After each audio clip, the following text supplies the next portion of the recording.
Hello everyone and welcome to part 2 of distribution of ocean and continents.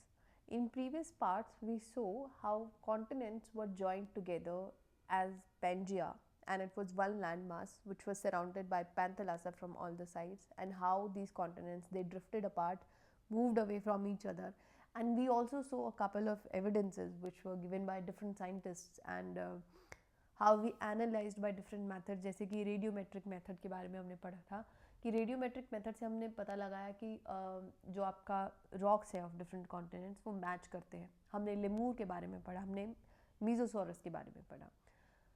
अब इतना तो हो गया कि हमको पता है कि कॉन्टिनेंट्स मूव हुए हैं, वो एक लैंडमास का कभी हिस्सा थे. We know this by now.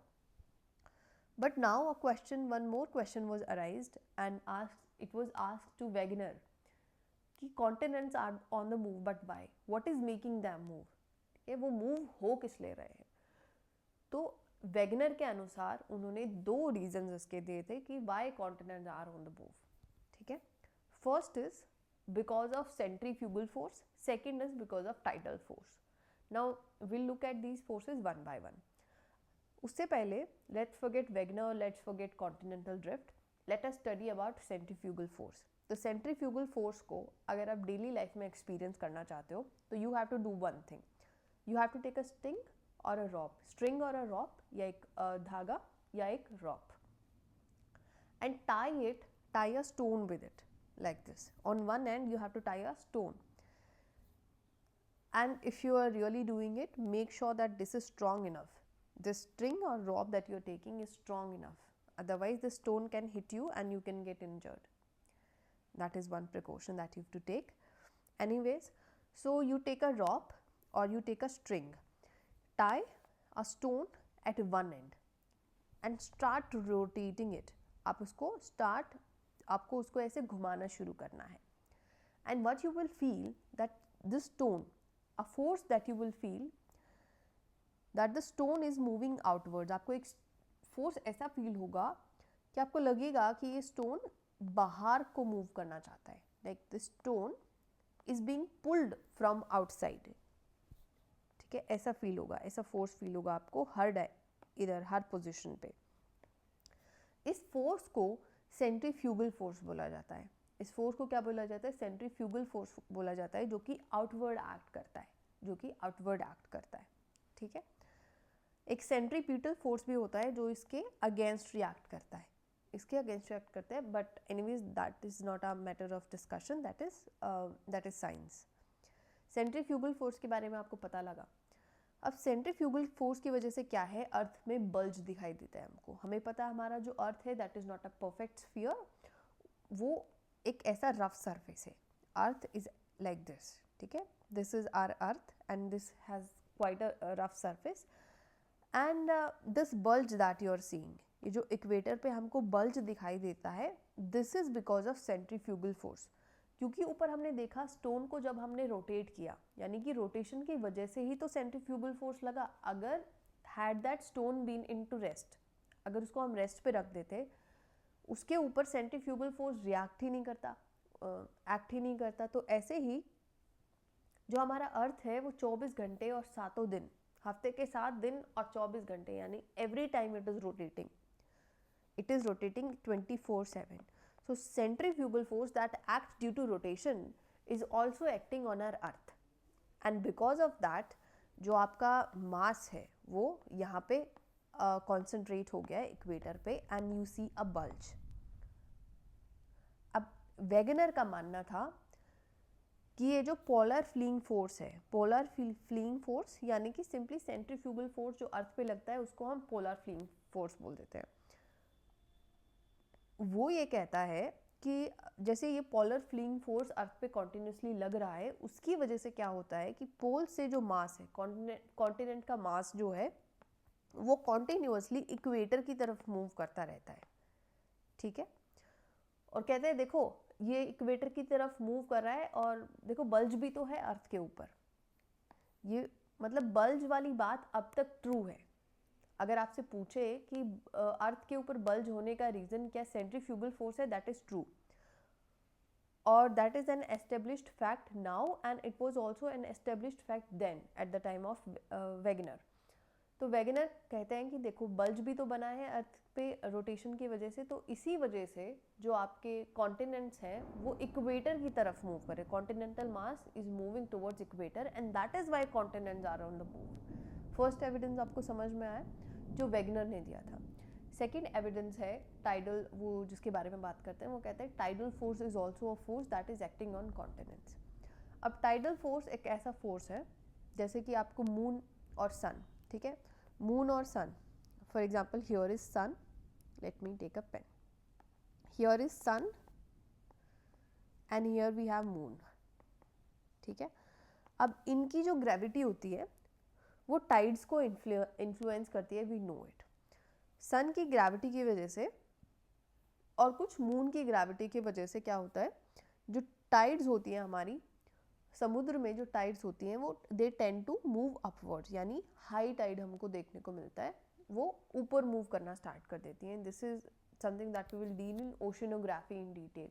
But अभी मून और सन की ग्रेविटी की वजह से क्या होता है, हाई टाइड और लो टाइड्स हमको देखने को मिलती हैं, यानी कि समुद्र में जो ज्वार भाटा जिसको हिंदी में बोलते हैं कि टाइड्स जो है वो ऊपर उठने लगती हैं। That is because of sun, that is because of effect of moon gravity and to an extent sun की ग्रेविटी की वजह से भी हमको हाई टाइड और लो टाइड्स देखने को मिलती हैं। तो वेबर का मानना है देखो पानी पे अगर ये मून और सन की ग्रेविटी इफेक्ट कर रही है तो हो सकता है कॉन्टिनेंट्स पे भी इफेक्ट करती हो, है ना, पॉसिबिलिटी तो है। तो वेगनर ने दूसरा रीजन दिया कि ये जो टाइडल फोर्स है आपका ये भी एक्ट करता है, ये भी एक्ट करता है कॉन्टिनेंट्स के ऊपर और उसी की वजह से जो कॉन्टिनेंट्स को पुश या पुल करता है and that is why these are on the move, continents are on the move. ये दूसरा रीजन दिया आपका किसने, वेगनर ने। हालांकि ये दोनों रीजंस जो आज के हमारे साइंटिस्ट हैं, मॉडर्न साइंस है, दोनों रीजंस को रिजेक्ट करते हैं, पर वेगनर ने ये दो रीजंस हमको दिए थे, ठीक है। आपको ये समझ आया यहाँ तक, यहीं लिखा है इसमें सब कुछ। अब पोस्ट ड्रिफ्ट स्टडीज़ के बारे में बात करते हैं। पोस्ट ड्रिफ्ट स्टडीज़ में देखो वर्ल्ड वॉर 2 के बाद क्या हुआ, वर्ल्ड वॉर 1 से पहले जो हमें एविडेंस मिले थे, हमने देखोगे आप सिर्फ कॉन्टिनेंट्स को एनालाइज किया। इधर देखो मीजोसॉरस के बारे में मैंने आपको बताया, तो मीजोसॉरस में हमने क्या पढ़ा था कि इधर भी मिल रहा है और साउथ अमेरिका में भी मिल रहा है और अफ्रीका में भी मिल रहा है। और लेमूरिया के बारे में देखा हमने, तो Lemuria is also a land mass, a continental land mass, ठीक है। और पीछे जितने भी आप एविडेंस देखोगे हमने सिर्फ कॉन्टिनेंट से ही एविडेंस निकाले, ब्राज़ील से, इधर घाना से, और इधर 6 चीज़ें हमने पढ़ी थी ये गोंडवाना सिस्टम की टिलाइट में। तो जितने भी एविडेंस हैं उनमें कॉन्टिनेंट्स की मेनली बात हो रही है। पर जो वर्ल्ड वॉर 2 के बाद साइंटिफिक स्टडीज़ हुए उन्होंने ओशन के फ्लोर को एनालाइज किया, ओशन के फ्लोर को एनालाइज किया और ये जानने की कोशिश की कि ये कॉन्टिनेंट्स आपस में दूर हो कैसे रहे, ठीक है। अब तक हम जो एविडेंस थे वो कॉन्टिनेंट से डिराइव कर रहे थे, but now we are also analysing the ocean and trying to understand कि ये जो कॉन्टिनेंट्स है ये आपस में दूर जा किस ले रहे हैं, ठीक है। तो इससे हमें काफ़ी स्ट्रॉन्गर एविडेंस देखने को मिले, क्योंकि वेगनर के जो आर्ग्यूमेंट्स थे वो साइंटिफिकली साउंड हमें लग नहीं रहे थे। अब फर्दर जैसे जैसे स्टडी करेंगे तो वैसे वैसे हमको पता लगता रहेगा कि ड्रिफ्ट होने का रीज़न क्या था। तो जैसे कि हम मिड ओशनिक रिजेस को एनालाइज करेंगे, हम मैग्नेटिक स्ट्रिप्स को देखेंगे, ये दोनों चीज़ें काफ़ी डिटेल में मैंने आगे डील की हुई हैं, अभी जस्ट इनका नाम याद रख लो आप कि मिड ओशनिक रिजेस और मैग्नेटिक स्ट्रिप्स के द्वारा हमें पता लगेगा जैसे हम ओशन में एंटर करेंगे कि ये जो why the continents are on the move. अब कन्वेंशनल करंट थ्योरी के बारे में बात करते हैं। कन्वेंशनल करंट थ्योरी के जो प्रोपाउंडर थे वो थे आर्थर होम्स। अब एक कहानी ऐसी है कि भैया वेगनर का हो रहा था क्रिटिसिज्म, वेगनर का हो रहा था क्रिटिसिज्म क्योंकि उन्होंने जो रीज़न दिए थे कॉन्टिनेंट्स के मूव होने के वो जम नहीं रहे थे साइंटिस्ट्स को, ठीक है। और वो रीजंस अप्रोप्रिएट ना होने की वजह से उनका जो थ्योरी था उसको ही डिस्कार्ड किया जा रहा था कि भैया ये थ्योरी ही ख़राब है क्योंकि उसका जो बेसिस है वही स्ट्रॉन्ग नहीं है। स्ट्रॉन्ग नहीं है। कॉन्टिनेंट्स मूव नहीं हो रहे हैं, इसका ही रीज़न नहीं पता है, तो ये कैसे कह सकते हो कि मूव हो रहे हैं, मतलब उस फोर्स का रीज़न नहीं पता है। तो आर्थर होम्स नाम के एक साइंटिस्ट ने थोड़ा लॉजिकल और साइंटिफिक रीज़न दिया हमें, थोड़ा लॉजिकल और साइंटिफिक रीज़न दिया हमें किसके बारे में, कॉन्टिनेंट्स के मूव होने के बारे में। तो उनकी थ्योरी का नाम है conventional current theory. Conventional current theory क्या कहती है, कन्वेंशनल करंट थ्योरी, ठीक है, आई होप स्पेलिंग ठीक हो, convectional, sorry not conventional, it is convectional, convection होता है ना जैसे। तो कन्वेक्शनल करंट थ्योरी क्या कहती है, देखो ये हमारा क्रस्ट है और नीचे हमारा एस्थेनोस्फीयर प्रेजेंट है, ये ऊपर क्रस्ट है और नीचे अपना रहेगा एस्थेनोस्फीयर, या फिर आप बोल सकते हो मेंटल, ठीक है। मेंटल में क्या है, मैग्मा प्रेजेंट है, मैग्मा प्रेजेंट है। और एक और चीज़ आपको पता है जो हमने छोटी क्लासेस में पढ़ी होती है कि जो भी मैटर है अर्थ पे उसका एक फंडामेंटल यूनिट है, दैट इज एटम। उसका एक फंडामेंटल यूनिट क्या है, एटम है। अब आर्थर होम्स ये बोलते हैं कि जो आपका मेंटल है उसमें कुछ रेडियो एक्टिव मेटल्स प्रेजेंट है, मेटल्स नहीं atoms, radio active elements present है। अब रेडियो एक्टिव एलिमेंट्स कौन से होते हैं, रेडियो एक्टिव एटम्स के बारे में पढ़ो। देखो ये एक एटम का स्ट्रक्चर है, आपको पता है, अगर इफ़ यू नो, पिंक में आपको दिखाई दे रहे हैं न्यूट्रॉन्स, और ये येलो में और ग्रीन, लाइट ग्रीन कलर में आपको दिखाई दे रहे हैं प्रोटॉन्स, ठीक है। ये न्यूक्लियस होता है एटम का, और इसको जो इसके अराउंड जो आपको दिखेंगे ऑर्बिट, ऑर्बिट्स में कौन मूव करता है, इलेक्ट्रॉन्स मूव करते हैं। These orbits are not physical of course, ये orbits are just path of nucleus, path of electrons, orbits are just a path of electrons. These orbits that we have made are imaginary. Like we show orbits of planet. Planets जो सन के around revolve करते हैं उनका कोई orbit थोड़ी होता है, वो तो हमने ड्रॉ किया है ऑर्बिट समझने के लिए, तो ऐसे ही यहाँ पे होता है, ठीक है। बीच में आपके प्रोटॉन्स और न्यूट्रॉन्स प्रेजेंट होते हैं। अब केमिस्ट्री में एक्टिव किसको बोलते हैं, एक्टिव ऐसे चीज़ों को बोलते हैं जो केमिकल रिएक्शन में पार्टिसिपेट करते हैं, स्टेबल नहीं होते हैं, ठीक है, that which are unstable. Unstable होने का मतलब है कि either they will give up something और दे विल गेन समथिंग। अब सिर्फ रेडियो एक्टिव बात, एटम्स की बात ना करें, हम सिंपल एटम्स की बात करें तो उसमें क्या होता है, जैसे कि मान लो ये एटम है, इसका बाहर का ऑक्टेट कंप्लीट नहीं है, यानी आउटर मोस्ट शेल जो है वो फिल्ड अप नहीं है, तो क्या करेगा ये, either it will gain electrons और it will lose electrons, this we know from basic science. अब जो रेडियो एक्टिव एलिमेंट्स क्या होते हैं, उनमें जो आपका ये न्यूक्लियस है वो अनस्टेबल होता है, न्यूक्लियस अनस्टेबल होता है, या तो प्रोटॉन्स का नंबर ज़्यादा रहेगा या न्यूट्रॉन्स का नंबर ज़्यादा रहेगा। अब ये क्या करते हैं, डीके होते रहते हैं, डीके एज इन ये गिव अप करते रहेंगे प्रोटॉन्स को और न्यूट्रॉन्स को, ताकि ये स्टेबिलिटी को अचीव कर सके। अब हमको पता है ये जो एटम्स थे ये बिग बैंग के दौरान, बिग बैंग के बाद में बने थे, एटम्स और प्रोटॉन्स जो है बिग बैंग के बाद बने थे, और तभी से ये हमको डीके दिखाई देता है।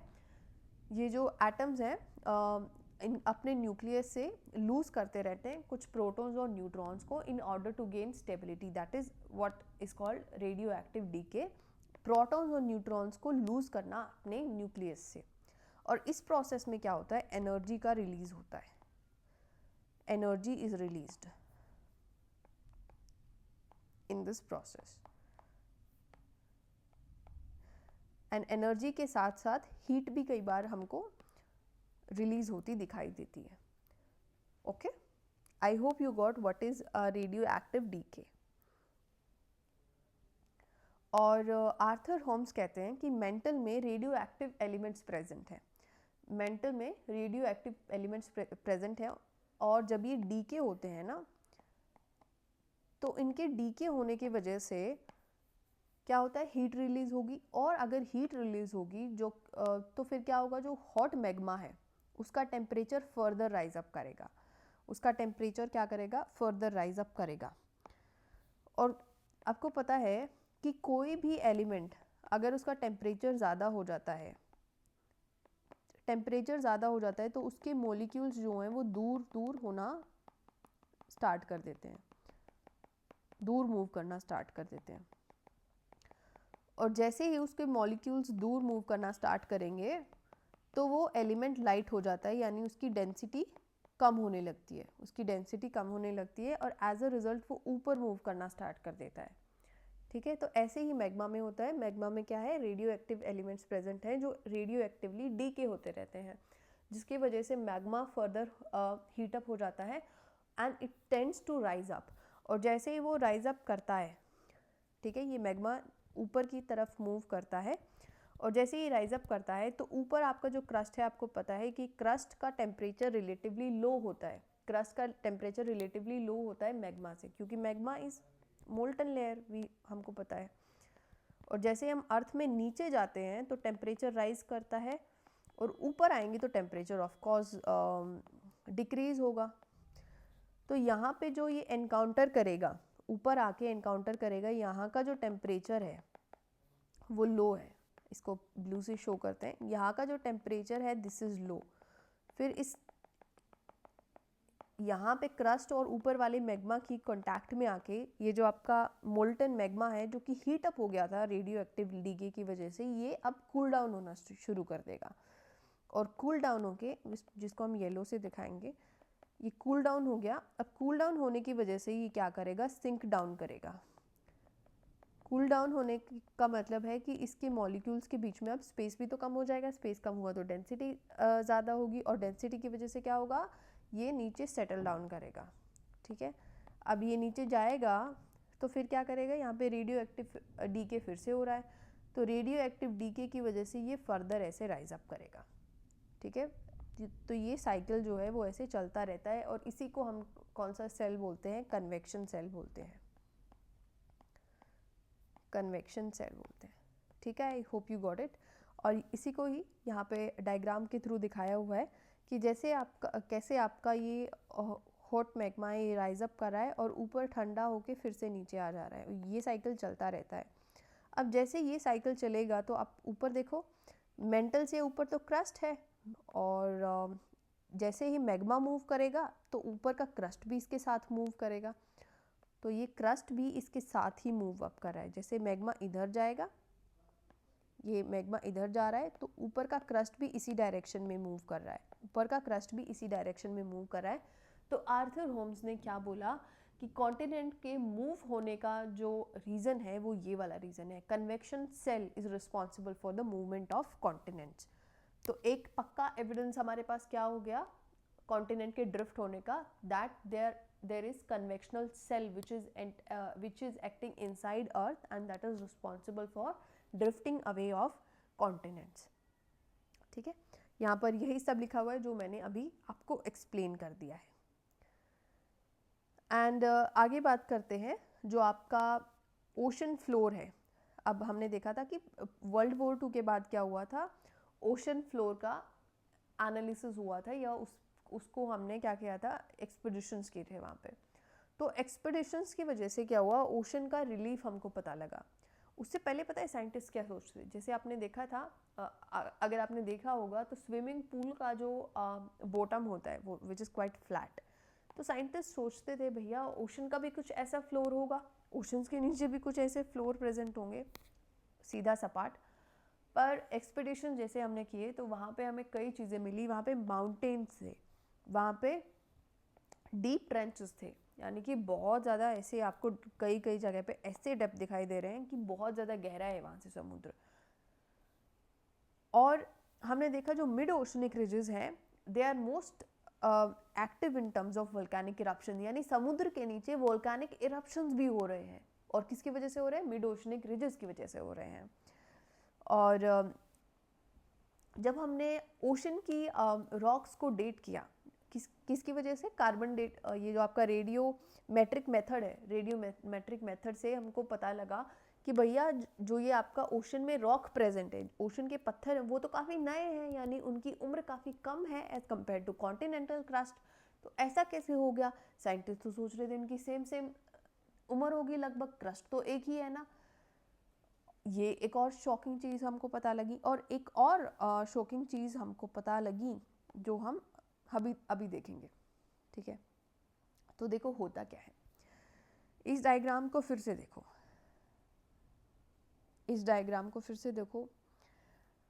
मान लो ये ओशन के ऊपर रखा एक लिथोस्फेरिक प्लेट है, और लेट मी एक्सप्लेन अगेन। इधर दोबारा से देखते हैं। Give me a minute please. Okay, so मान लो ये ओशन का प्लेट है भैया, ये एक ओशनिक प्लेट है, और ये है आपका कॉन्टिनेंटल प्लेट, ये है आपका कॉन्टिनेंटल प्लेट। ठीक है, ये है ओशनिक प्लेट। अब ये प्लेट्स के बारे में हम पढ़ेंगे आगे टेक्टोनिक प्लेट की थ्योरी में, बट फिर भी इतना तो आपको पता है, मैंने आपको शुरू में भी बताया था कि कुछ प्लेट्स होती हैं, लिथोस्फेरिक प्लेट्स होती हैं, जो मैग्मा के ऊपर कॉन्टिन्यूसली मूव करती रहती हैं, इन अ वे फ्लोट करती रहती हैं। ठीक है, इतनी टेक्टोनिक प्लेट्स के हमारे अंदर बेसिक समझ है। तो जब ये टेक्टोनिक प्लेट्स आपस में इंटरैक्ट करती हैं, जब एक कॉन्टिनेंटल प्लेट ओशनिक प्लेट से स्ट्राइक करती है, तो जो ओशनिक प्लेट की डेंसिटी ज़्यादा होने की वजह से, यानी ये भारी है ज़्यादा, तो क्या होगा, ये जो ओशनिक प्लेट है, ये नीचे क्या है, ऊपर तो क्रस्ट है, नीचे क्या है, मेंटल है, मेंटल में मैग्मा प्रेजेंट है। ठीक है, ये ओशनिक प्लेट नीचे सबडक्ट कर जाती है, इसके नीचे चली जाती है ऐसे। ठीक है, और नीचे जैसे जाएगी, यहाँ पे मैग्मा है, ये मैग्मा को एनकाउंटर करेगी, और मैग्मा की वजह से ये मेल्ट अप होने लगता है। ठीक है, मैग्मा की वजह से क्या होगा, ये मेल्ट अप होने लगेगा। और यहाँ पे ओशनिक प्लेट है, तो ओशन में पानी तो होता है, पानी तो रहेगा ओशन में, ऊपर पानी है। देखो, ये ओशनिक प्लेट नीचे चला गया, और इस जगह की जो गहराई है, इस जगह की गहराई ज़्यादा हो गई। यहाँ से समुद्र ज़्यादा गहरा तो हो गया, यहाँ से समुद्र ज़्यादा गहरा हो गया ना, तो इस प्लेस को हम क्या बोलते हैं, this is a trench, this is a trench, जहाँ से आपको ये नीचे ओशनिक प्लेट नीचे सबडक्ट हो रहा है, और एक आपको डेप्थ ओशन की जहाँ पे ज़्यादा देखने को मिलती है, that place is called a trench. और ये जो ट्रेंच है, ये आपको कॉन्टिनेंटल, जो आपका ये जो कॉन्टिनेंट का मार्जिन है, यानी जहाँ पे कॉन्टिनेंटल प्लेट ख़त्म हो रही है, उसका जो मार्जिन है वहाँ पे दिखाई देते हैं, क्योंकि सबडक्शन यहाँ पे मार्जिन पे होगा, सबडक्शन मार्जिन पे होगा, तो ट्रेंच मार्जिन पे ही तो बनेगा। समझ रहे हो? तो ये भी हमने ऑब्जर्व किया पोस्ट वर्ल्ड वॉर 2 की जो कॉन्टिनेंटल मार्जिन है उसके आसपास ट्रेंच बन रहे हैं, और ट्रेंच की जो गहराई है वो ज़्यादा होती है। ये बात आपको समझ में आई। और दूसरा बात करते हैं वोल्केनिक इरप्शंस के बारे में। तो मिड ओशनिक रीजस को however we will deal in detail, but मान लो ये समुद्र है, इट इज़ क्वाइट सिंप्लीफाइड। ठीक है, समुद्र के बीचों बीच क्या होता है धरती में, यहाँ पे एक लाइन ऑफ वोल्केनोज प्रेजेंट है समुद्र के जनरली बीच में, that is why they are known as mid oceanic. ये इधर एक वोल्केनो का पूरा लाइन प्रेजेंट है। ठीक है, वोल्केनो का लाइन प्रेजेंट है, तो ये कॉन्टीन्यूसली इरप्ट होते रहते हैं, इरप्ट होते रहेंगे तो ऊपर आके ठंडा हो जाएगा, और हमने देखा कैसे वोल्केनो का फॉर्मेशन करता है, एक पहाड़ लाइक या डोम लाइक स्ट्रक्चर बना लेता है, माउंटेन लाइक और डोम लाइक स्ट्रक्चर बना लेता है। तो समुद्र के अंदर भी कुछ ऐसा ही होता है, ये क्या करेंगे, इरप्ट होते रहेंगे, और इधर एक ऐसे डोम लाइक स्ट्रक्चर बना लेंगे। ठीक है, तो वोल्केनिक इरप्शंस का तो हमें एविडेंस मिल ही गया। एक और हमें एविडेंस मिला कि oceanic crust is quite younger, oceanic crust is quite younger. And why younger? Young होने का रीज़न है कॉन्टिन्यूसली लावा का बाहर आना, लावा बाहर आके रॉक ही तो बनाता है। When magma comes out it solidifies and makes rock. तो जैसे ये रॉक बनाएगा तो ये अभी न्यूली फॉर्म्ड रॉक्स हैं बिकॉज लावा अभी ठंडा हुआ है। हाउएवर जो कॉन्टिनेंट का जो रॉक है दैट इज क्वाइट ओल्ड, क्योंकि लाइक कंपैरेटिवली जो आपका कॉन्टिनेंट्स हैं उनका रॉक तो काफ़ी पहले ठंडा हो गया है। वो अभी कॉन्टिन्यूसली इरप्शंस थोड़ी हमको देखने को मिल रहे थ्रू आउट दी कॉन्टिनेंट्स। हालांकि जो ओशन है थ्रू आउट दी ओशन आपको मिड ओशनिक रिजेस देखने को मिलेंगे और ये कॉन्टिन्यूस इरप्शंस करते रहते हैं और यहाँ से मैग्मा बाहर आता रहता है और आपका नया ओशन फ्लोर बनाता रहेगा।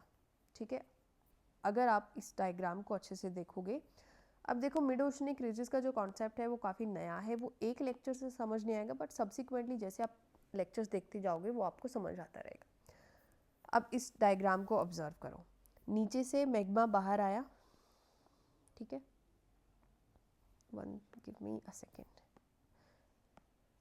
नीचे से मैग्मा बाहर आ रहा है, ऊपर आके लावा ठंडा हो जा रहा है और ऐसे आगे मूव करेगा। अब ये पूरा ओशनिक प्लेट है, मिड ओशनिक रिजेस ओशन के अंदर होते हैं। मिड ओशनिक रिजेस एक ऐसा लाइन ऑफ वोल्केनो है जो ओशन के नीचे प्रेजेंट है। तो देखो ये इधर लावा बना रहा है और ये क्रस्ट ऐसे मूव करता रहता है, ये इधर आगे, और आगे इस क्रस्ट में क्या होता है, जैसे कि इस ओशनिक प्लेट को आप आगे एक्सटेंड कर दो तो यहाँ पे एक कॉन्टिनेंटल क्रस्ट होगा। कॉन्टिनेंटल क्रस्ट से जैसे ही ये इंटरैक्ट करता है तो ओशन का क्रस्ट क्या है, नीचे सबडक्ट होगा। ओशन का जो प्लेट है वो नीचे सबडक्ट होगा और इधर ये नीचे सबडक्ट हुए जा रहा है और यहाँ से नया निकलते जा रहा है, इधर से नया निकलते जा रहा है और यहाँ कॉन्टिनेंट के मार्जिन पे आके नीचे सबडक्ट हो रहा है। तो सबडक्ट हो रहा है यानी कि मेल्ट हो जा रहा है और यहाँ से मेल्ट होके फिर से ऊपर मैग्मा बन के राइज अप हो रहा है और फिर से नीचे जा रहा है।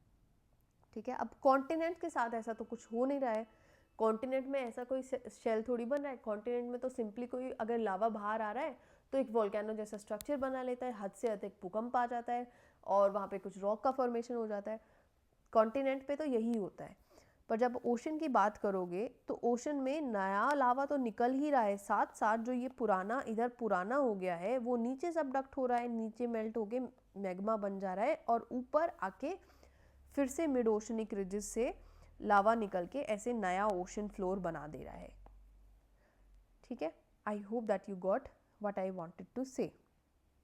तो इसी वजह से हमने जब डेट किया रेडियोमेट्रिक मेथड से, डेट बैक किया, इसकी एज पता लगाई ओशनिक फ्लोर की, हमको पता लगा it is quite younger, it is younger than continental crust, it is younger than continental crust and I explain why is it why it is younger. अब ये भी देखो कि पोस्ट वर्ल्ड वॉर 2 की स्टडीज़ में हमको पता लगा कि जो रॉक्स हैं on either side of crest, अब देखो ये दो शब्द जो है मैंने वोल्केनिक स्ट्रक्चर में भी बताया था कि ये वाला जो अब जो हम मैप ड्रॉ करते हैं, ठीक है, मैप ड्रॉ करते हैं तो मैप में हमें डिफरेंट ऑब्जर्वेशंस मिलती हैं। अगर ऐसे हमारा ग्राफ जा रहा है तो इसको, इस पॉइंट को, हाईएस्ट पॉइंट को बोलते हैं क्रेस्ट, और अगर ऐसे मैप जा रहा है तो इस पॉइंट को बोलते हैं ट्रफ। ठीक है, तो जो एनसीईआरटी में शब्द इस्तेमाल किया गया है मिड ओशनिक रिजेस के लिए वो क्रेस्ट इस्तेमाल किया है, यानी कि देखो ये स्ट्रक्चर है, मिड ओशनिक रिजेस जो स्ट्रक्चर बनाती हैं ये ऊपर जा रहा है ना, ऐसे एक पहाड़ लाइक या डोम लाइक स्ट्रक्चर तो वोल्केनो वैसे भी बनाता है, पहाड़ लाइक या वोल्केनो माउंटेन लाइक स्ट्रक्चर तो वोल्केनो वैसे भी बनाता है। तो समुद्र के अंदर वोल्केनो है तो वहाँ भी तो लाइक लावा तो बाहर आ रहा है ओब्वियसली, तो एक डोम लाइक स्ट्रक्चर तो बनेगा। तो उस डोम को या उस माउंटेन को मिड ओशनिक रिजेस के लिए जो एनसीईआरटी में शब्द इस्तेमाल हुआ है वो माउंटेन या डोम ना होके क्रेस्ट लिखा है, क्रेस्ट लिखा है, यानी ऐसा कुछ स्ट्रक्चर। क्रेस्ट क्या है, अपर वाला पॉइंट, यानी यहाँ से क्रेस्ट से ही तो मैग्मा बाहर आ रहा है, देखो इसमें भी तो क्रेस्ट से ही तो बाहर आ रहा है मैग्मा। ठीक है, ये क्रेस्ट है विच इज़ दी, ऐसे इस कर्व का जो हाईएस्ट पॉइंट होता है इसको क्रेस्ट बोलते हैं इन मैप। तो ये कह रहा है इधर क्रेस्ट से कॉन्टिन्यूसली मैग्मा बाहर आ रहा है। और जो रॉक्स हैं on either side of crest, जो equidistant which lie on equidistant locations from crest, उनके अंदर क्वाइट हमको सिमिलैरिटीज़ देखने को मिलेंगी, both in terms of constituents and their age.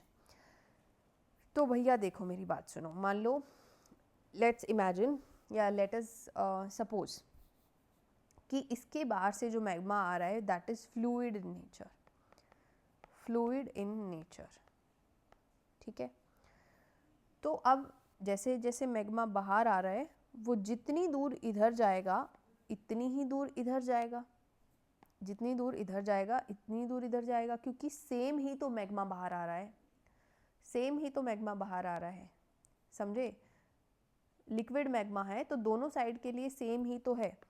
तो यहाँ का रॉक, यहाँ का रॉक और यहाँ का रॉक दोनों मैच करेगा और they are equidistant from this crest. ये जो आपका क्रेस्ट है, क्रेस्ट के बारे में अभी मैंने बताया, इसका इधर वाले का जो डिस्टेंस है, यहाँ वाले का डिस्टेंस मान लो 5 किलोमीटर है,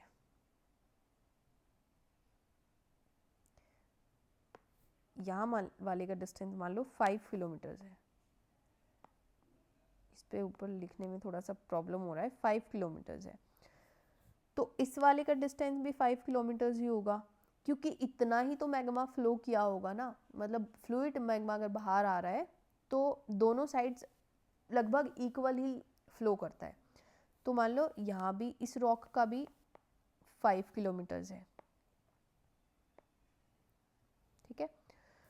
तो equi distant of from the crest होने का मतलब है कि इस वाले रॉक का भी डिस्टेंस इस क्रेस्ट से 5 किलोमीटर है और यहाँ वाले रॉक का भी जो डिस्टेंस है वो 5 किलोमीटर है। और इन दोनों रॉक को अगर आप मैच करोगे तो इनका एज भी सेम रहेगा और इनका